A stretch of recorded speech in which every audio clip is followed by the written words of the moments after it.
Has twice climbed Mount Everest. जी हाँ, ये 2 बार माउंट एवरेस्ट को चढ़ चुकी है। She is the only woman in the world to do सो।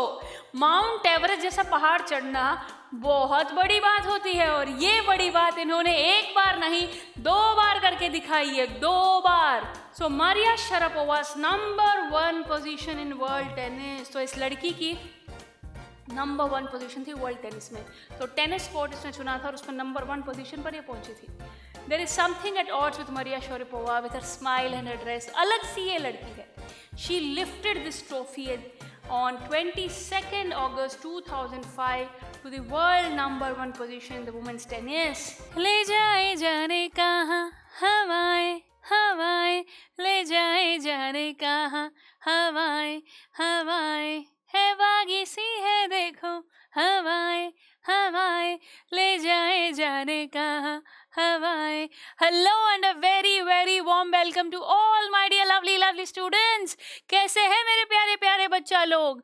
आप सभी को मैं एक ही चीज कहना चाहूंगी, जरूरी नहीं हर वक्त हमेशा लोग, दुनिया, किस्मत आपका साथ दे।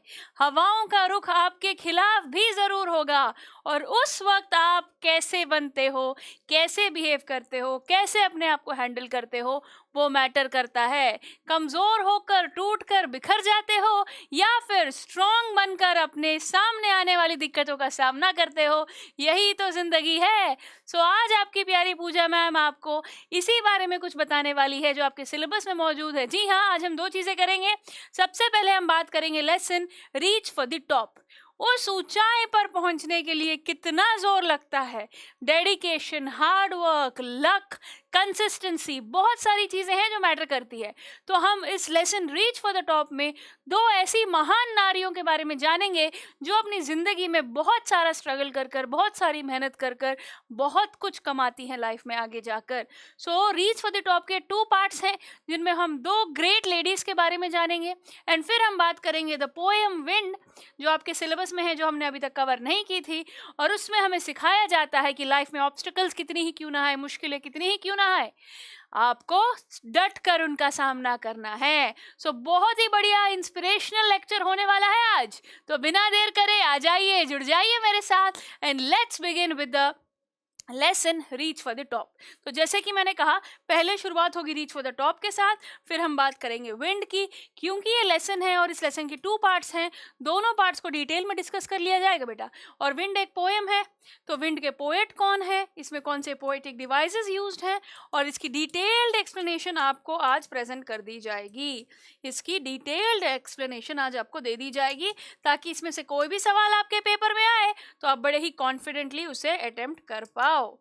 ठीक है, तो इरादा काफी नेक है। तो अब मैं शुरुआत करने वाली हूँ रीच फॉर द टॉप की फर्स्ट पार्ट से।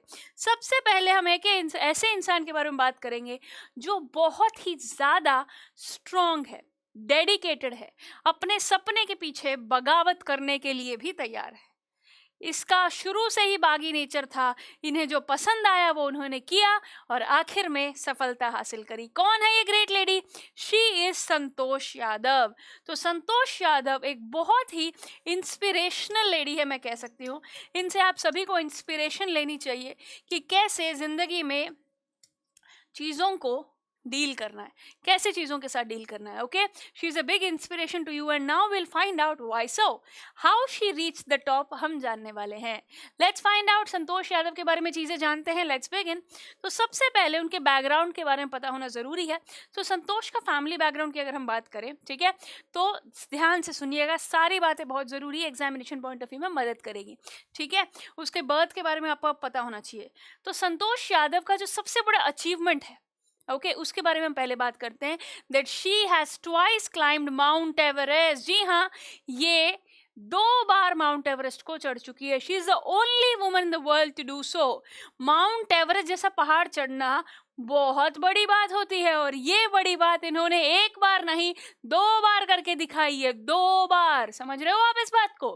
Clear my dear students? ठीक है, हम उनके बारे में जानेंगे, उसके बैकग्राउंड के बारे में जानेंगे, उनके बर्थ के बारे में जानेंगे। उनकी लाइफ का जो सबसे बड़ा अचीवमेंट है, ओके, वो यही है कि वो माउंट एवरेस्ट को 2 बार चढ़ी है और दुनिया में ये काम करने वाली ये इकलौती औरत है। सो इनका अचीवमेंट ये याद रखिएगा, ये आपको पेपर में लिखना ही है। तो अब बात करते हैं इनके बैकग्राउंड की। She is the only woman, okay, who have done this, and now remember about her birth. ठीक है, so she was born in a society where the birth of a son was recorded as a blessing. तो एक ऐसे खानदान में इनका जन्म हुआ जहाँ पर जनरली लड़कों की कामना की जाती है, लड़का हो लड़का हो, और ऐसे परिवार में इस लड़की का जन्म हुआ था। बट इसके केस में कुछ लोग ऐसे भी थे इसके परिवार में जो लड़की चाहते थे। चलिए बताती हूँ कैसे। Daughter was not welcomed in such a family. ऐसे खानदान में इसका जन्म हुआ था जहाँ पे लड़कियों को वेलकम नहीं किया जाता था। बट जब इसकी मदर प्रेग्नेंट थी, एक बाबा जी, एक होली मैन इनके घर जब आए थे, उन्होंने संतोष की मदर को जब ये आशीर्वाद दिया, thinking that she wanted a son, भगवान तुझे बेटा दे, आशीर्वाद दिया उन्होंने। बट संतोष की ग्रैंड मदर ने कहा कि भाई हमें तो लड़की चाहिए, हमें तो लड़की चाहिए। ठीक है, क्योंकि इनके परिवार में ये 6th चाइल्ड थी। कि कौन सी चाइल्ड थी? 6th child. ठीक है, क्योंकि ये हरियाणा में ऐसे शहर में इसका जन्म हुआ था, करनाल में, तो ये उस परिवार की छठा बच्चा था और 5 लड़के ऑलरेडी थे, तो ये एक लड़की चाहते थे। She was the 6th child of the family and she is a sister to 5 brothers. तो याद रखना, 5 बहनों की एक प्यारी लाडली बहन है संतोष। जब ये पैदा हुई तो सब बहुत खुश थे, संतोष था परिवार में, इसलिए इनका नाम भी कंटेंटमेंट, खुशी, संतोष नाम इनका रखा गया। समझ रहे हैं बच्चों? तो वैसे तो ऐसे खानदान में इनका जन्म हुआ जहाँ लड़कों की ज़्यादा इच्छा होती है, बट इनके केस में जब बाबा जी ने आशीर्वाद दिया तो भगवान तुम्हें लड़का दे, तो दादी ने कहा हमें लड़का नहीं लड़की चाहिए, क्योंकि ऑलरेडी इसके 5 भाई थे। Clear everybody? चलो बहुत ही बढ़िया, आगे बढ़ते हैं। सो इनका नाम संतोष रखा गया, जिसका मीनिंग है कंटेंटमेंट, खुशी। जैसे कि मैंने कहा, संतोष का मीनिंग है कंटेंटमेंट, खुशी। So she began living life on her own terms. Other girls वोर ट्रेडिशनल इंडियन ड्रेसेस। तो संतोष ने शुरू से ही अपनी जिंदगी में अपनी पसंद से चीजें करना शुरू किया। बाकी जो इसकी उम्र के साथ की लड़कियां थी वो ड्रेसेस पहनती थी, सूट पहनती थी, बट ये शॉर्ट्स पहनती थी। समझ रहे हो आप? She wore shorts. She said that she was determined to choose a correct path, others were to change themselves not she. तो साफ बोलती थी, बदलना है तो दूसरे लोग बदलेंगे, मैं नहीं बदलूंगी। मुझे पता है मुझे जिंदगी में क्या करना है, मुझे करेक्ट पाथ चुनना है और मैं दूसरों की बात नहीं सुनने वाली। तो ये ट्रेडिशनल जैसे लोग होते हैं, जैसे लड़कियां होती, वैसे ये बिल्कुल भी नहीं थी शुरुआत से। इसीलिए मैंने कहा कि ये बागी थी। समझ रहे हो आप? सो संतोष को पढ़ाई लिखाई का बहुत शौक था, हर ग्रेट डिज़ायर फॉर एजुकेशन। तो गांव में जितना लड़कियों को पढ़ाया जाता है उतना इसको पढ़ाया गया, और फिर शादी की बात करने की कोशिश की गई तो उसने बोला नहीं, मैं आगे पढ़ूंगी। तो Santosh parents were rich landowners, तो अच्छे खासे जमींदार थे, अमीर परिवार था संतोष का। ठीक है, they could send her for education to nearby Delhi the capital, but they send her to the village school. ऐसा नहीं था कि उनके पास पैसों की कमी है, पर उनका खानदान, उनका घर का व्यवहार ऐसा था, सभी लोग बच्चियों को अपने गांव में ही पढ़ाते थे, उसको दिल्ली नहीं भेजा, गांव में ही पढ़ाया गया। But Santosh decided to fight the system. वो लड़ी, बोली कि मैं जाऊंगी आगे पढ़ने, यहाँ पर स्कूल खत्म होने के बाद आगे मैं पढ़ने जाऊंगी। When she turned 16, she refused to marry। जैसे कि मैंने कहा, उनके गांव में आसपास की लड़कियों की शादी हो जाती है इस उम्र में, बट इसने मना किया। She refused to marry। Most of the girls of her village used to get married at the 8 age। 16 साल की उम्र में उनके गांव में लड़कियों की शादी हो जाती थी, बट इसने साफ मना कर दिया। और she warned her parents, उसने धमकी दी अपने माँ बाप को, that she would never marry if she did not get a proper education। उसने साफ साफ मना कर दिया कि मैं प्रॉपर एजुकेशन के बिना बिल्कुल भी शादी नहीं करने वाली हूँ, बिल्कुल भी शादी नहीं करने वाली हूँ। Clear everybody? शी टोल्ड कि भाई प्रॉपर एजुकेशन के बाद ही मैं शादी करूँगी। तो बहुत क्लियरली उसने ये बात कह दी थी। अब देखते हैं फैमिली मानेंगे कि नहीं। ऑब्वियसली उन्होंने पहले मना किया, डाटा, बोला नहीं, बट फिर भी पेरेंट्स ने रिफ्यूज करने के बावजूद भी उन्होंने कह दिया कि ठीक है तुझे पढ़ना है तो पढ़, पर हम पैसे नहीं देंगे। बोले मैं अपने आप देख लूंगी। तो संतोष ने डिसीजन लिया आगे पढ़ाई के लिए, वो दिल्ली गई। She got admission in a school in Delhi. Her parents refuse to pay her fees, but she told them that she would work part time to earn money. बोली मैं खर्चा मेरा खुद उठा लूंगी, मैं नौकरी कर लूंगी पार्ट टाइम, बट मैं पढ़ाई ज़रूर करूंगी। तो उसकी निष्ठा देखकर पेरेंट्स ने बोला चलो ठीक है हम पैसे दे देते हैं। They agreed to pay her for her education. तो काफ़ी सवाल जवाब हुए, मना किया गया, डांटा गया, समझाया गया। हर पैतरे के बाद जब बच्ची नहीं मानी और उसने कहा कि मैं खुद कमाकर अपना खर्चा पूरा कर लूँगी, तब पेरेंट्स ने बोला चल ठीक है, तू पढ़ ले आगे। तो पेरेंट्स ने भी पैसे दे दिए उसके एजुकेशन के लिए। फिर आगे संतोष ने हाई स्कूल पास करने के बाद she went to Jaipur to join Maharani College. तो फिर वो कॉलेज के लिए जयपुर चली गई। वहाँ पे जो उसका रूम था, हॉस्टल का रूम था, उसके बाहर ना एक बहुत ही सुंदर सा व्यू था। हॉस्टल कौन सा था? कस्तूरबा हॉस्टल। ये नाम याद रखिएगा। वो कहाँ पढ़ने गई थी? जयपुर में। कौन से कॉलेज में? महारानी कॉलेज में। और जैसे कि मैंने कहा, कस्तूरबा हॉस्टल के कमरे से जो व्यू था वो बहुत सुंदर था। क्या था? अरावली हिल्स थे वहाँ पर। Yes, it faced the Aravalli hills. वहाँ पर व्यू क्या था? अरावली हिल्स का व्यू था। वहाँ पर बहुत सुंदर था। She used to see the villagers going up the hill and disappearing. तो बहुत बार उसने देखा लोग ऐसे चढ़ के जा रहे हैं और फिर गायब हो जाते हैं और चले जाते हैं। तो उसका धीरे धीरे उसके प्रति इंटरेस्ट जागा। मुझे भी पहाड़ चढ़ना है। She starts one day she decided कि मुझे भी क्लाइंबिंग करनी है, मैं भी चढ़ूंगी। तो one day she decided to check herself why the climbers disappear. वो कैसे करते हैं, मैं भी चढ़ना चाहती हूँ। कैसे क्लाइंबर्स डिसअपियर, गायब हो जाते हैं ऐसे। So she found nobody except a few climbers. जब वो वहाँ पहुंची तो वहाँ पे क्लाइंबर्स ज़्यादा नहीं थे, but they encourage her to take to climbing. तो वहाँ के लोगों ने उसको एनकरेज किया कि तू कर। और फिर जब लोगों ने एनकरेज किया, there was no looking back. उनके साथ उसने जो कस्तूरबा हॉस्टल के सामने जो अरावली हिल्स थे, वहाँ पे उसका ये सपना जागा कि मुझे भी क्लाइंब करना है। ओके और वहाँ पर लोगों ने उसको एनकरेज किया। उसने वो क्लाइंब किया और बोले बहुत बढ़िया, तू कर सकती है, तुझे करना चाहिए आगे। So she joins the institute of Mountaineering. तो उसने सोचा हाँ मुझे बहुत अच्छा लगा अरावली हिल्स को ऐसे चढ़ के बाद, अब मैं कोर्स ज्वाइन करूंगी। She join the institute of mountaineering. पैसे नहीं थे, इसने जुगाड़ बिठाया, छुट्टियों में अपने घर नहीं गई और यहाँ पर इसने ज्वाइन कर लिया। सो संतोष सेव्ड मनी, उसने अपने पैसे सेव किए। She enrolled herself in a course at Uttarkashi Nehru Institute of mountaineering.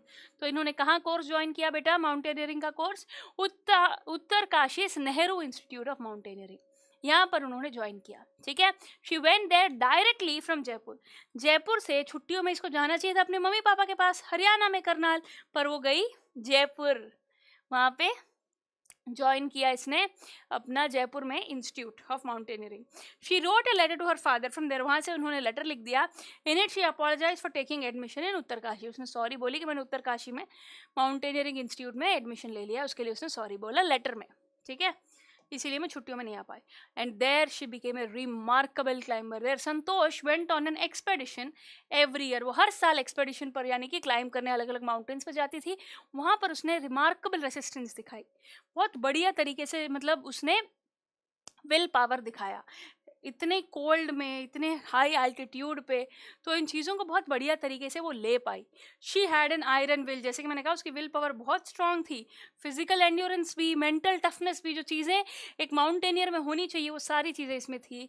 And her effort started bearing fruits. तो जो एफर्ट करती थी उसका फल भी उसे मिला, क्योंकि उसने आखिर में माउंट एवरेस्ट पर चढ़ाई करी। She conquers mount Everest. 1988 में she asked the Aravalli mountaineers if she could join them. In 1992 she became the year of her grand success. She conquered Mount Everest. इतने कम वक्त में 88 में उसने पहली बार अरावली हिल्स चढ़े थे। वो लोगों से पूछा था मैं आपके साथ चढ़ सकती हूँ क्या, और 4 साल बाद वो माउंट एवरेस्ट चढ़ी। देख रहे हो कितनी जल्दी उसने ग्रोथ दिखाई, इतनी कम उम्र में, बहुत बड़ी बात है बेटा ये। सो उम्र, शी वॉज बेयरली 20 ईयर्स, वो 20 साल की भी पूरी लड़की वो नहीं थी, और उसने देखो माउंट एवरेस्ट चढ़ के दिखाया। So she thus became the youngest woman in the world to achieve it. तो दुनिया की सबसे यंगेस्ट वुमन बनी जो माउंट एवरेस्ट चढ़ी। क्या उम्र है बेटा? 20 साल। 20 साल में लोग करियर चॉइस करते रह जाते हैं, क्या करना क्या नहीं, और ये माउंट एवरेस्ट चढ़ गई। आसान नहीं है। She proved equally helpful to the fellow climbers. जो साथ में जो फेलो क्लाइंबर्स थे, ऐसा नहीं था कि ये खुद चढ़ी, इसने अपने साथियों की मदद भी की और एक की तो जान भी बचाई। तो ये अपनी साथियों की मदद करती थी ऑक्सीजन के एक चीज़ों में, खाने पीने की चीज़ों में। So the other side of Santosh as a climber. तो बेटा क्या है, बहुत बड़ा दिल रखा इसने, मदद की लोगों की। और इम्पॉर्टेंट एक चीज़ और बताती हूँ कि जो 1992 का एवरेस्ट मिशन था, Santosh Yadav provided special care to a climber. क्या किया इन्होंने? He lay dying at the South Col, she could not save him. तो एक बंदे को ये नहीं बचा पाई, but she manage to save another climber Mohan Singh. तो वहां पर एक इंसान था, उसको तो नहीं बचा पाई, पर एक और क्लाइंबर था मोहन सिंह जिसकी जान इसने बचाई। He would have died if Santosh Yadav had not shared her oxygen with him. तो संतोष यादव इतने ऊंचे पहाड़ पर जहाँ पर ऑक्सीजन की इतनी कमी होती है, सब अपना अपना ऑक्सीजन संभाल के रखते हैं, संतोष यादव ने अपना ऑक्सीजन मोहन सिंह को दे दिया, जिसकी वजह से उनकी जान बची। अगर वो ऑक्सीजन मोहन सिंह को नहीं मिलता तो वो नहीं रह पाते, जिंदा ही नहीं होते। समझ रहे हो आप? तो कितना बड़ा काम किया इसने, साथियों की मदद की, कोशिश की, पर एक बार वो असफल भी रही, वो गुजर गए, बट मोहन सिंह की जान इसने बचाई। समझ रहे हो आप? आगे बढ़ते हैं। विद इन 12 मंथ्स 1992 में इसने एवरेस्ट की चढ़ाई की।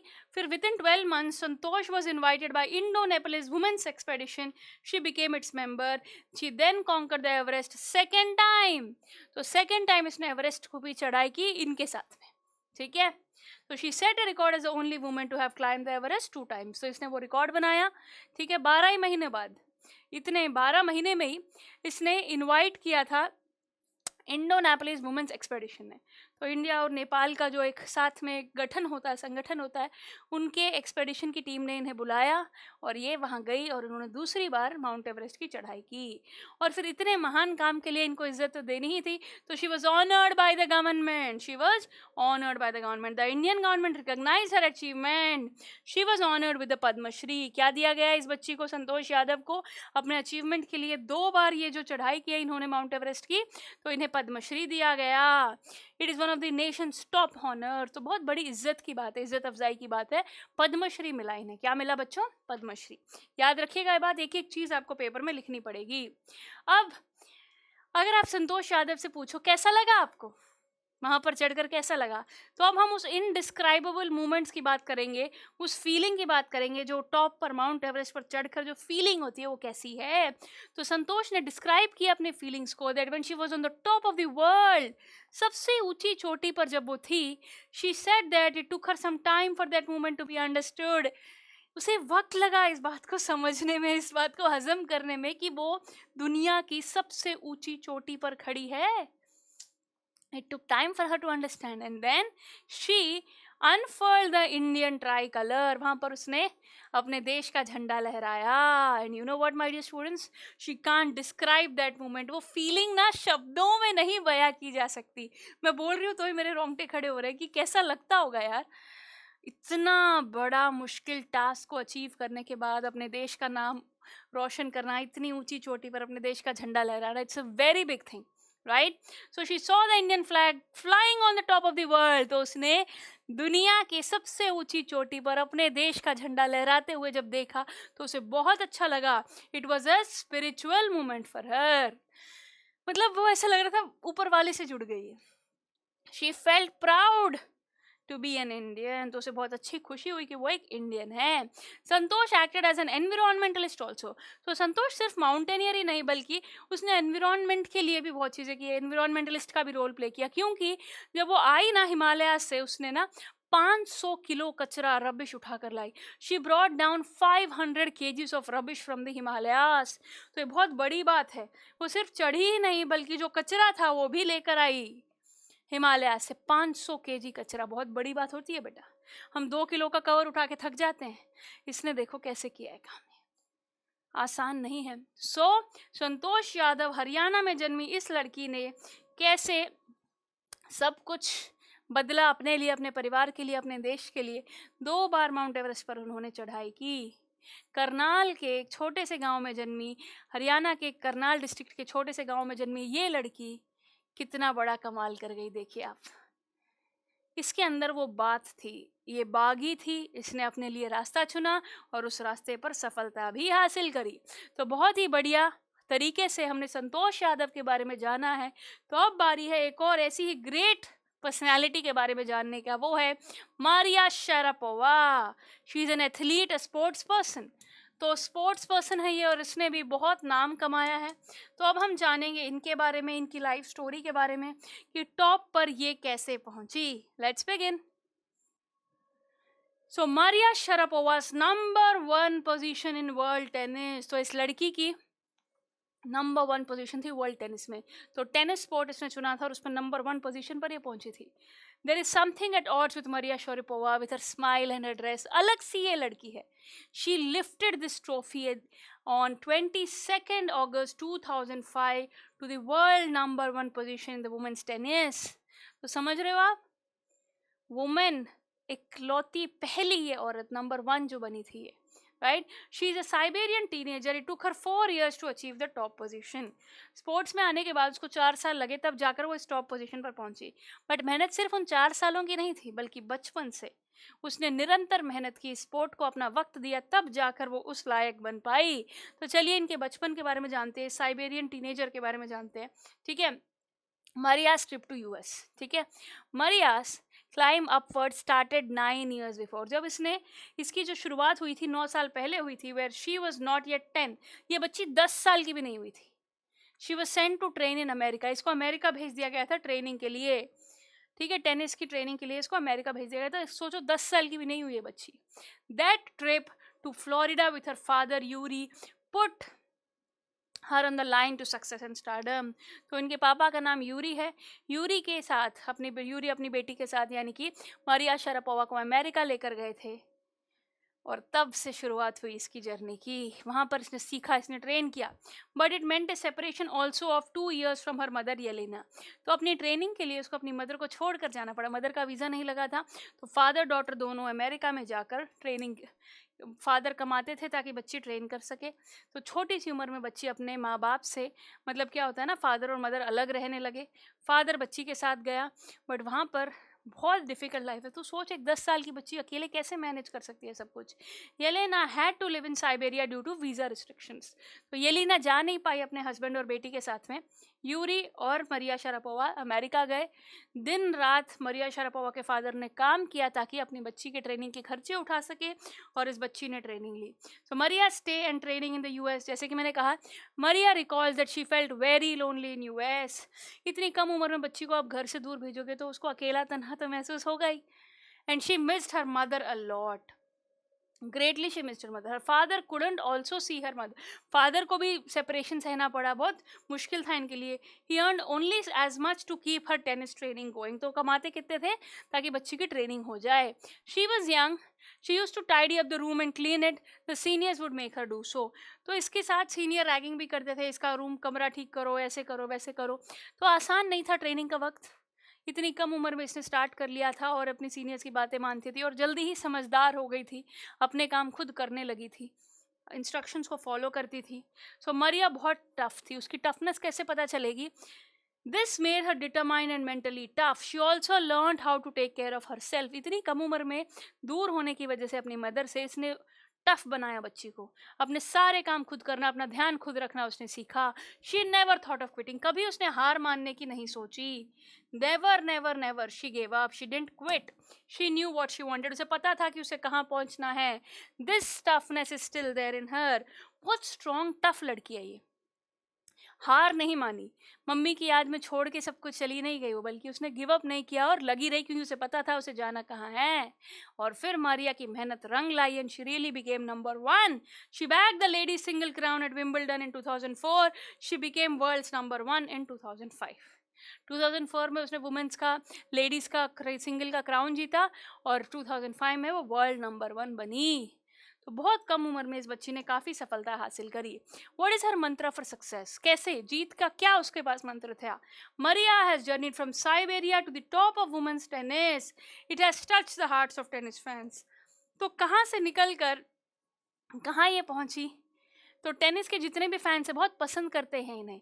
She look straight and answers clearly. इसकी खासियत है ये घबराती नहीं है, डरती नहीं है, डगमगाती नहीं है। Straight in to the face clearly बात करती है, अपने सपने की ओर भागती है। She these tell that her sacrifices were worth it. जो इसने हासिल किया, जो लोगों का प्यार इसे मिला, तो जो भी सैक्रिफाइसेस था वो वर्थ था, क्योंकि इसे सफलता भी हासिल हुई। She says that she works hard at what she does. This is her Mantra for success. Path clear हो और पूरी मेहनत हो, तो इसका यही मंत्र था। शी जो उसको चाहिए उसके लिए लगी रहे, मेहनत करती रहे। So Maria on her Russian roots. तो मारिया आपको याद है साइबेरिया से गई थी, तो एक्चुअली वो अमेरिका की है नहीं।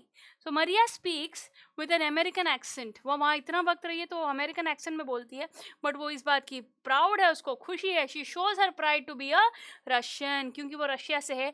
She says that her blood is Russian. खून खून है, अपना देश है, तो कहती है मेरा खून, मैं रशिया से हूँ, मैं रशियन हूँ। सो however the US is a big part of her life, but हाँ यूएस में उसने ट्रेनिंग ली, उसने सब कुछ सीखा, यूएस के लिए उससे खेलती है, बहुत बड़ा हिस्सा है उसकी लाइफ का।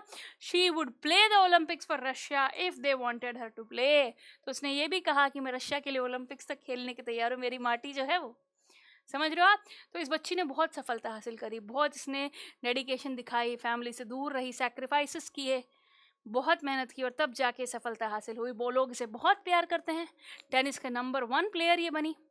And she is really loved not only for one reason, she have given her best, right. तो आई होप ये बात आप अच्छे से समझ गए हैं। अब मरिया शरापोवा को टेनिस पसंद है, उसमें स्टार है, ये तो पता है। और भी हॉबीज होंगी उसकी, जी हाँ, है ना। Her hobbies are fashion, singing and dancing, उसको ये चीज़ें बहुत पसंद है। She loves reading the novels of Arthur Conan Doyle. She is fond of evening gowns. She loves pancakes with chocolate spread and orange drinks. तो उसको खाने पीने में क्या पसंद है, उसकी क्या हॉबीज़ है, ये भी आपको पेपर में पूछी जा सकती हैं, तो आपको याद रखना है। एक शॉर्ट आंसर क्वेश्चन आ सकता है इस पर, शरापोवा की हॉबीज़ के बारे में, तो आपको ये सारी चीज़ें लिखनी पड़ेंगी। फैशन का शौक है, सिंगिंग का शौक है, डांसिंग का शौक है, इवनिंग गाउन्स का शौक है, नॉवेल्स पढ़ने का शौक है, तो ये चीज़ें आपको लिखनी पड़ेंगी, ठीक है। So I hope it's clear to all of you now. So finally Sharapova's thoughts on tennis, और उसकी जो इच्छा है, उसका विचार।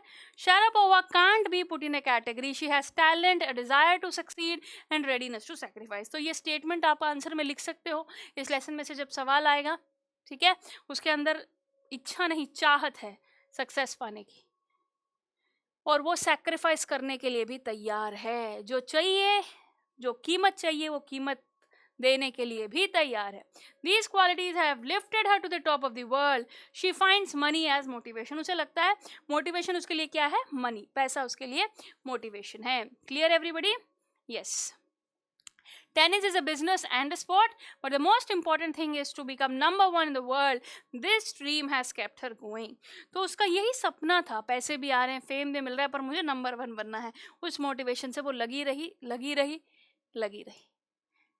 तो आप समझ रहे हो consistency, hard work, sacrifice, dedication, कितनी चीज़ें मैटर करती हैं।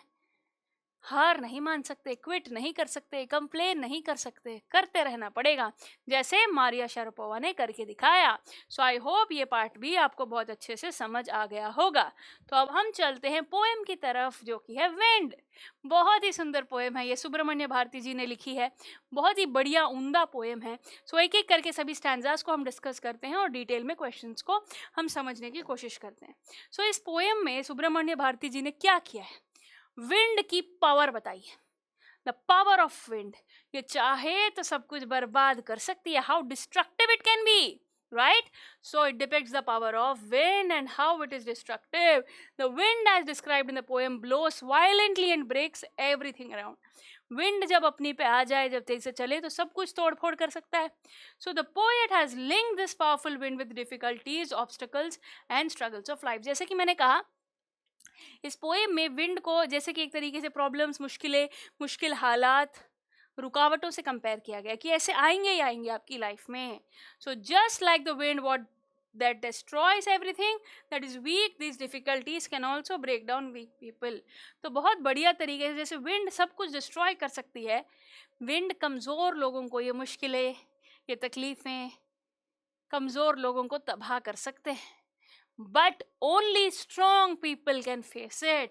Only strong people can withstand them. The poem then encourages us to have courage and firm determination. तो पोएम में हमें एक इंस्पिरेशन मिलती है, एक एनकरेजमेंट मिलता है कि हमें बहादुर होना होगा, हमें लगन होनी चाहिए, हमें हार नहीं माननी चाहिए, स्ट्रॉन्ग, डटे रहना होगा। So it gives a message that we must have strong hearts as well as will power to face any troubles और हार्डशिप्स ऑफ लाइफ। तो आप समझ गए कि ज़िंदगी में कितनी मुश्किलें क्यों ना आए, हमें फेस करना है, स्ट्रॉन्ग बनना है। ये मैसेज हमें इस पोएम से मिलता है। ये पॉइंट्स बहुत काम आएंगे बेटा एग्जामिनेशन में। इसकी थीम आप समझ गए, इसका बेसिक आइडिया आपको समझ में आ गया है। तो चलिए एक बार थोड़ा सा ब्रीफ डिस्कशन कर लेते पोएम का भी। Wind come softly, don't break the shutters of the window, don't scatter the papers, don't throw down the books on the shelf, there look what you did, you threw them all down, you tore the pages of the books, you brought rain again. तो यहाँ पर poet wind से बात करे, wind धीरे आना, आकर सब कुछ तोड़ फोड़ मत कर देना, विंडोज के शटर्स मत तोड़ देना, पेपर सब इधर उधर मत बिखेर देना, किताबों को शेल्फ से नीचे मत गिरा देना। देखो देर, look what you have done, क्या कर दिया तुमने, सब कुछ नीचे फेंक दिया है। So you tore the pages of the books, you brought rain again. तू विंड, तूने क्या किया, सब कुछ तितर बितर कर दिया, दोबारा बारिश भी ले आई। तो बहुत इजी है, पहले स्टैंजा में मुझे नहीं लगता कुछ भी मुश्किल है। साफ साफ पोएट रिक्वेस्ट कर रहा है विंड से, ऐसा मत करो। The poet request the wind to blow gently, धीरे धीरे चलो, सब कुछ destroy, don't destroy anything with its force. He asked the wind not to break the shutters of the windows and scatter the papers here and there. जो मैंने आपको अभी हिंदी में समझाया वो मना कर रहे हैं, पेपर्स इधर उधर मत बिखेरो, सामान मत तोड़ो। So the poet says the wind not to throw down the books from the shelf. The whole stanza implies a rebuke. Rebuke मतलब मना किया जा रहा है, उसको कहा जा रहा है ऐसे मत कर। Rebuke the wind not to do these things, ऐसा मत करो। Okay, the repetition of the word don't in these lines highlight the request of poet for mercy. वो रहम की भीख मांगते हुए पोएट ऐसा मत करो, don't ऐसे रिपीट करके पोएट कहने की कोशिश करे। मर्सी मतलब रहम, मर्सी मतलब रहम। So as the wind has not paid any attention to the poet's request of not blowing strongly, the poet says that wind has threw down the books from the shelf. Poet बताते हैं कि क्या कुछ कर दिया wind ने, सब तितर बितर कर दिया। It accuses the wind of bringing the rain with it. कहती तू रेन भी ले आया साथ में, विंड को कह रहा है poet. So you are very clear at poking fun at weaklings. तू बहुत तेज है, बहुत शाना है, तू क्या करता है, कमजोरों पर वार करता है। You are very clever at poking fun at weaklings. Frail crumbling houses, crumbling doors, crumbling rafters. मतलब कमजोर चीजों पे तुम अटैक कर रहा है। विंड को ये कह रहे हैं कि कैसे कमजोर घरों पर, कमजोर दरवाजों पर, समझ रहे हो, इन सब पर ही अटैक कर रहे हैं। Crumbling would, crumbling bodies, crumbling lives, crumbling hearts. तो मतलब जो कमज़ोर दिल वाले हैं, कमज़ोर लोग हैं, कमज़ोर चीज़ें हैं, उस पर विंड अटैक कर रहा है। The wind god winnows and crushes them all. वो विंड गॉड इतनी तेज़ी से हवा लाता है, सब कुछ खराब कर देता है। तो बहुत बढ़िया तरीके से यहाँ पर ये कहा गया है कि कमज़ोर जो होगा विंड उसे तबाह कर देगा। तो इस स्टैंजा में poet seems to be a little sad, क्योंकि the poet calls the wind clever. ये कह रहे, पोएट कह रहे विंड क्लेवर है, वो कमजोर चीजों का मजाक उड़ाता है। It makes fun of all the weak things. The strong wind represents all the difficulties and struggles that an individual faces in life. The poet says that wind destroys all weak things such as houses, doors, rafters, and wood. It even destroys people, their life, and their hearts with its mighty power. तो कितना power है wind में, कमजोर चीजों को, कमजोर घरों को, कमजोर लोगों को ये विनाश कर देता है उनका।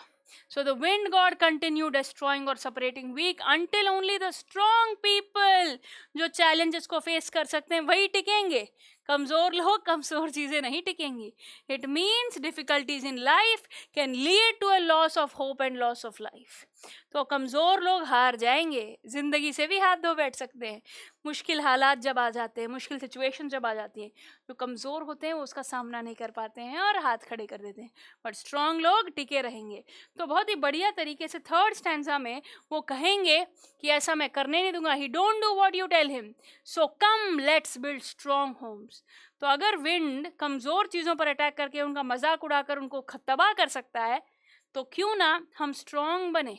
तो पोएट कह रहे हैं, सो चलिए, so come let's build strong homes, let's join the doors firmly, practice to form the body, make the heart steadfast, do this and the wind will be friends with अस।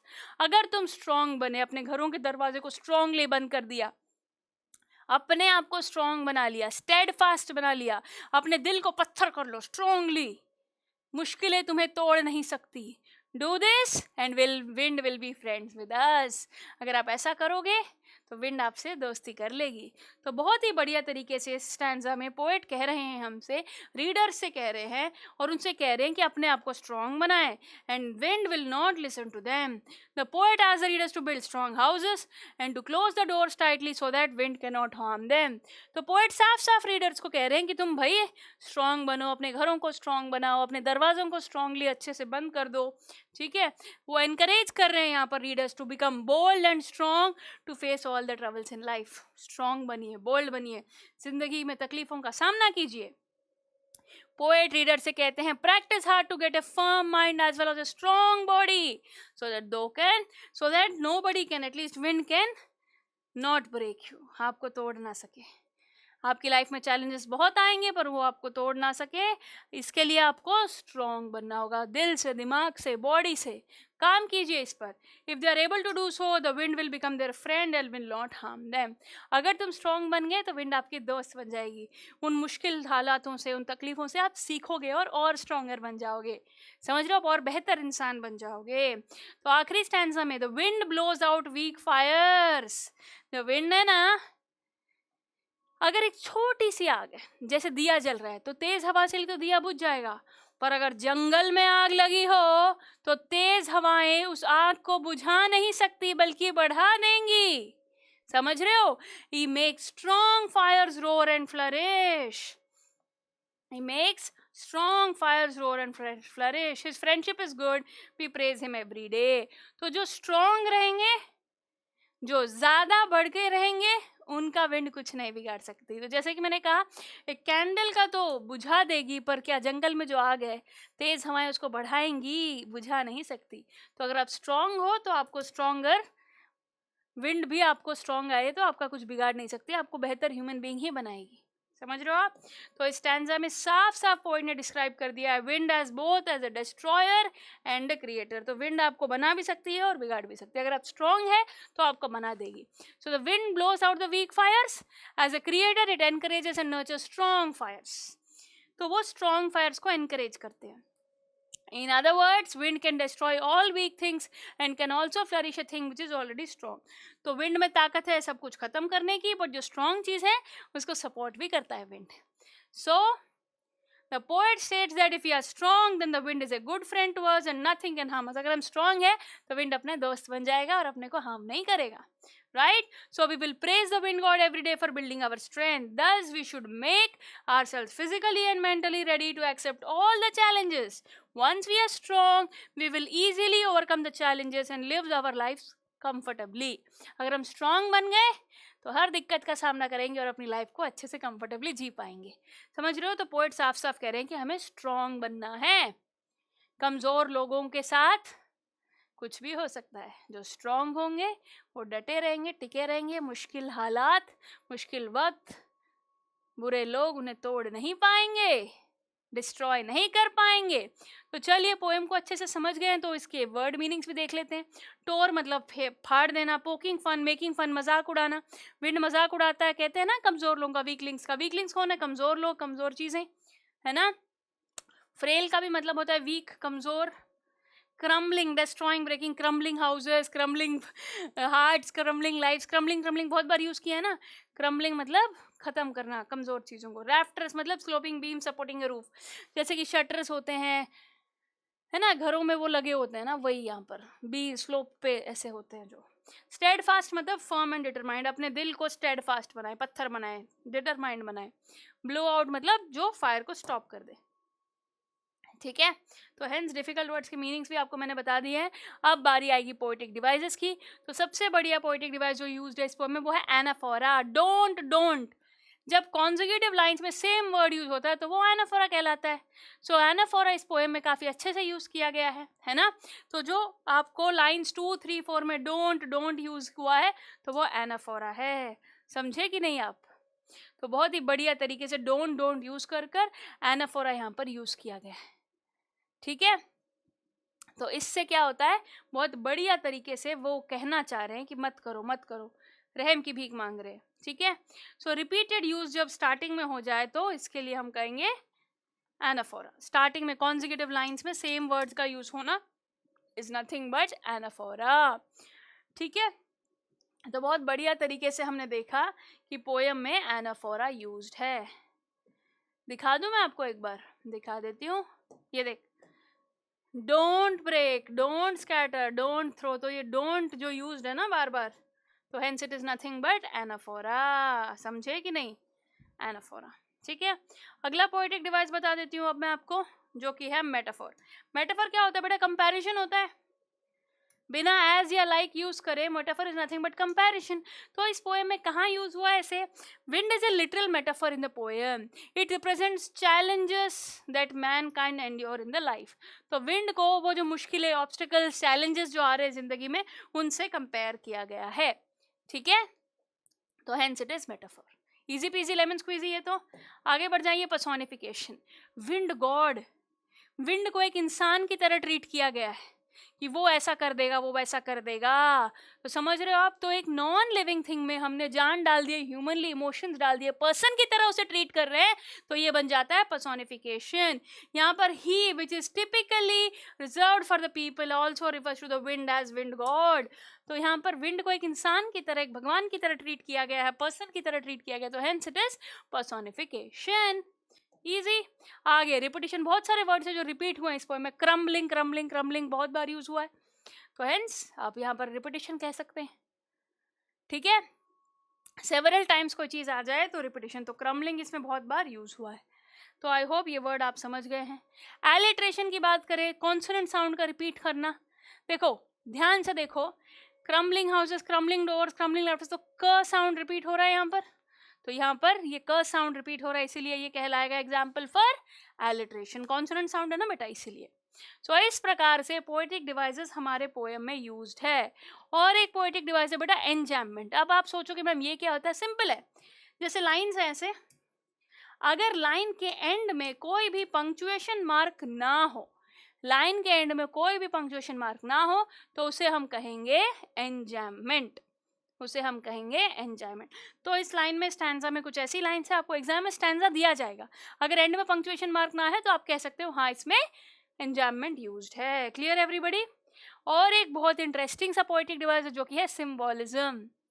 बहुत ही बढ़िया symbolism हो रखा है बेटा इस poem में। यहाँ पर मैं दिखाती हूँ कैसे। विंड को यहाँ पर, wind represents issues and obstacles, while weak fires represent people with weak willpower, and strong fires represent people with strong willpower and firm determination.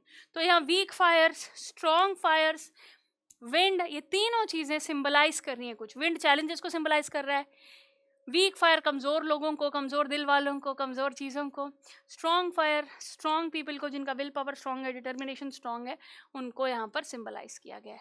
तो आई होप ये पोएटिक डिवाइस भी आप अच्छे से समझ गए हैं। तो इस प्रकार से हमने पोएम विंड को भी फिनिश कर लिया है। ओके, सो बहुत ही बढ़िया आज का हमारा लेक्चर है, जिसमें हम एक इंस्पिरेशन फील कर रहे हैं कि हमें स्ट्रॉन्ग बनना है, मेहनत करनी है, डिटर्मिनेशन हमें होना चाहिए और लगे रहना चाहिए कंसिस्टेंटली। तो आई होप ये चीज़ें आप इस लेसन से सीखेंगे और अपनी लाइफ में भी इस्तेमाल करेंगे। तो अब हम मिलेंगे अगले लेक्चर में, तब तक के लिए आप सभी को मैं कहना चाहूँगी, आपको अगर चीज़ें बहुत अच्छे से समझ आ रही है तो प्रैक्टिस शीट सॉल्व करना बहुत ज़रूरी है, क्योंकि चीज़ें दिमाग में हैं पर पेपर पे भी तो लिखनी है, और प्रैक्टिस से ही वो काम बनेगा। सो अब हम मिलेंगे जल्द ही, तब तक के लिए अपना ध्यान रखिए, खुश रहिए, see you soon, take care everybody, bye bye.